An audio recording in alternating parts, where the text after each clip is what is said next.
Dans cette dernière présentation de ce module, nous allons aborder les nombres en général et la formation des nombres collectifs. Nous allons apprendre avec vous à bien manipuler les nombres et les fractions à l'écrit et à l'oral. Tout d'abord, je voudrais faire quelques précisions importantes pour comprendre ce que cela veut dire un chiffre, un nombre collectif et un nombre cardinal. Pour commencer, je voudrais vous poser une question. Quelle est la différence entre le nombre et le chiffre? En fait, il y a une différence assez nette entre ces deux mots. Le chiffre, c'est le signe graphique. C'est pourquoi on parle de chiffres romains et de chiffres arabes. Nous écrivons un nombre en chiffres ou en lettres. 0, 1, 2, 3, 4, etc.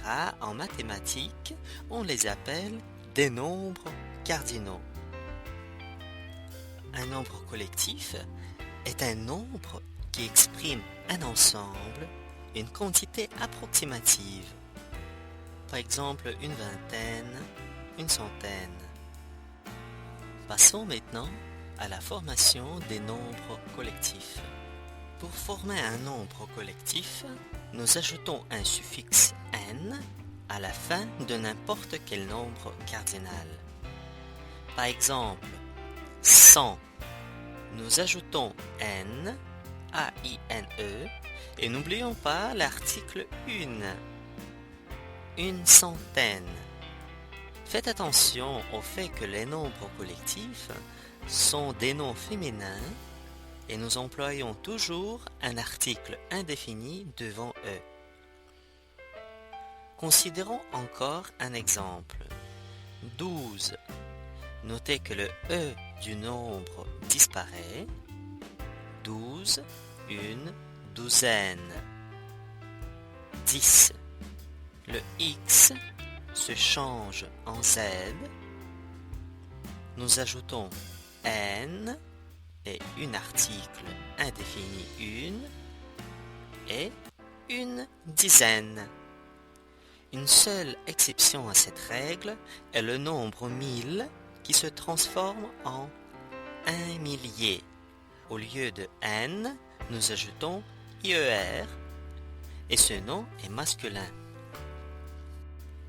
J'attire votre attention au fait que ces noms sont toujours suivis d'une préposition de quand il y a un autre nom après. Par exemple, une centaine de roses, une douzaine de cadeaux, une dizaine d'étudiants. Donc partout, nous employons une préposition de. Maintenant, je voudrais dire quelques mots à propos des fractions. Il est parfois très utile de savoir comment il faut écrire ou lire les fractions. Lisons ensemble les fractions les plus courantes. Un quart,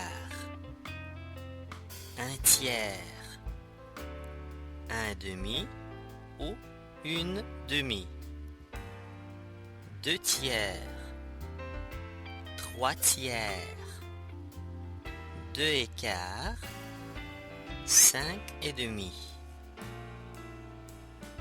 Soyez attentifs avec demi. Demi reste invariable devant le nom, alors qu'après le nom, demi est variable. Par exemple, j'ai répondu à une question et demie en une demi-heure. Une question et demie, demi avec E à la fin, en une demi-heure, demi reste invariable. Si tu as aimé cette vidéo, abonne-toi à ma chaîne et merci.